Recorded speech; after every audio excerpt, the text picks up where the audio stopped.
Garuda Express, an international courier service.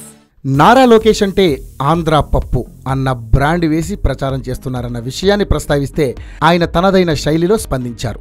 తాను క్రియాశీలక రాజకీయాల్లోకి వచ్చిన తర్వాత కార్యకర్తల కోసం ఎన్నో కార్యక్రమాలను చేశానని ఆయన వెల్లడించారు. 2014-16లో ఎవరు ఊహించిన విధంగా 50 లక్షల మందిని తెలుగుదేశం పార్టీలోకి క్రియాశీలక సభ్యులుగా చేర్పించానని లోకేష్ అన్నారు. అలాగే 2016-18లో 70 లక్షల మంది కార్యకర్తలను చేర్పించాను. అంతేకాకుండా టీడీపీ కార్యకర్తగా ఉంటూ ప్రమాదవశాత్తు మరణించిన 2000 మంది కుటుంబాలను ఆదుకున్నానని తెలిపారు.